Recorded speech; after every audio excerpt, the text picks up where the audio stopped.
Christopher Nolan is a very successful filmmaker. He's directed films such as Inception, Interstellar, and the Dark Knight trilogy, but he did not always create such large-scale blockbusters.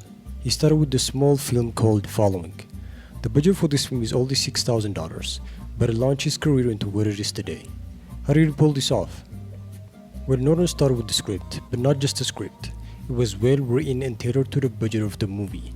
He did not write a movie that would cost $5 million to make. He made a movie that he knew could be done with the budget he had. The first step to making great movies is understanding your circumstances and using them to the best of your ability. Great idea can come out of creative limitations, and Christopher Nolan proved that with his film.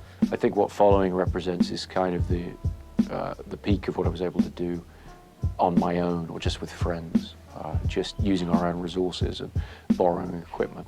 So he wrote a good script, but how did he conquer the task of putting it on screen? We learned a lot in doing those things that we were eventually able to try experimenting with short films where you stripped it down and you said, okay, if we shoot black and white film stock, if we do it predominantly handheld camera, can you create a very stripped down, very tight production machine that would then be applied to making a feature film? While working a full-time job, he filmed over the weekends when he could. He took a short film mentality using the smallest amount of equipment and crew possible. His entire crew and equipment can be fit into one London cab. When we came to do Following, we were sort of shooting a short film every weekend.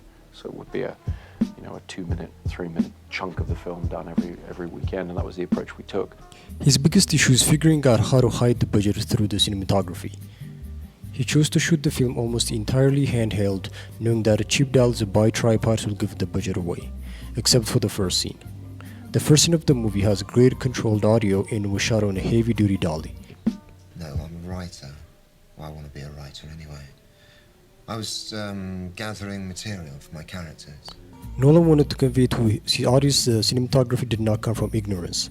He wanted them to know he made a conscious decision to shoot a particular way to best fit the story. He also uses as much natural lighting as possible.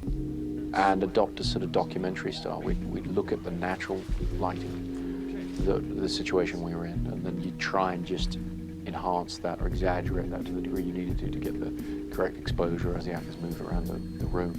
This gave the film a realistic feel and saved money on a larger crew and more lighting equipment. Using a combination of natural lighting shooting in black and white, the noir style of the movie was achieved. This hid a lot of the lighting problems that would have been blatantly obvious. His knowledge of cinematography coupled with his ability to write great stories drove him to make a noir style film. A great script and a vast knowledge of cinematography are both important, but he had one thing that is more important than both of those, and that is the ability to push a project to the end no matter how hard it is. He planned and prepared as much as he could to make sure this film was be something he was proud of. It's amazing how far someone can go with a strong work ethic even if they have very little resources.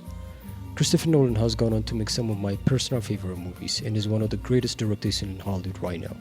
But everyone has a beginning. To make it, you have to start somewhere. Thanks for watching.